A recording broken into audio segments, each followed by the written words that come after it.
So obviously, when you have a new idea, and a new approach, and people maybe haven't considered, or maybe they have, and in their mind think it'll never work, because a lot of people start off with that sort of presupposition. There's Right. biases, there's paradigms that we all run with. So when you decided to take this on yourself, when all the experts said it would never work, why did you do that? Why did you decide that this was a good, path to pursue? Well, it's funny because you're right. When I decided that this made sense to me, and it didn't make sense to my guys in Princeton, they're going, what the heck are you talking about? That's not what we do." And so I called my business school buddies and my Wall Street buddies, and they all said, "You're going to use technology to buy companies?" And I was like, "Yeah." And they said, "Well, that's ridiculous. That's not the way it's done."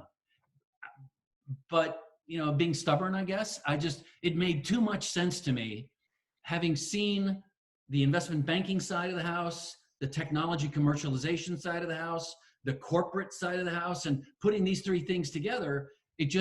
I couldn't figure out why it shouldn't work, other than that's not the way it's currently done. Yeah. So what's interesting is you're using technology to develop these companies, create tremendous intrinsic value. However, it seems to me that the stage of the technology is really commercially ready versus an early stage startup or something that's sort of in the creation R&D phase. Is that a fair characterization? Yeah, absolutely. And in fact, that's the key. We maintain, if this is the world of technology, that the venture capitalists are largely pursuing similar things. Right now, there's a lot of attention in artificial intelligence and Internet of Things and big data, and you hear all the same things very frequently. And we maintain that that's a fairly narrow band in the world of technology. So of the other 96%, let's say, 90 points of that is still developmental technology. It's too early. It's not ready. It's like in process. So that sliver of 4 or 5 percentage points is still a vast quantity of technology that is ready, and it's disruptive, but for some reason it's struggling to find its way into the marketplace, and it's struggling to attract sizable capital because with regard to venture capitalists, they are constantly swinging for the fences because one or two deals can make their performance on their fund. So in a lot of cases, what we're looking at is to acquire a $50 million business that we can take to 200 or 250 and even more rapidly grow its cash flow, and then exit having created something that's large enough to move the needle. Then we can exit by selling it. It could be any number of buyers, but in this case, we're particularly focused on strategic acquirers, right?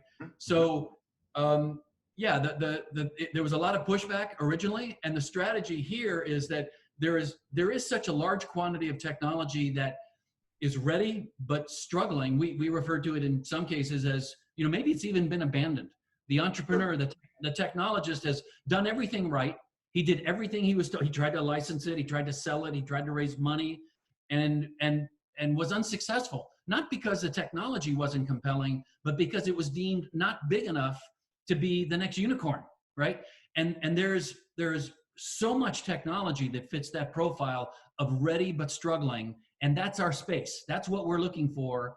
And our philosophy, our strategy is, when we find technology that fits that profile, instead of raising small amounts of money, of venture capital, to begin to build a company around it, let's instead identify existing businesses who have sufficient scale to serve as a launch pad for the technology, but they're not so big that a single technology won't affect their growth rate, right? So Right. so we're kind of, our sweet spot is sort of companies that are doing between 50 and 100 million in revenue. They are undifferentiated. They do the same thing the same way as everybody else. They don't have any competitive advantage relative to their peers. They're in highly fragmented markets, so there are lots of acquisition targets. And then the conversation that I have when I meet one of these technologists who has one of these technologies like I described, I go, "Wow, that's so compelling. What do we buy with it?" And they always look at me like, "What are you talking about? I'm trying to raise money.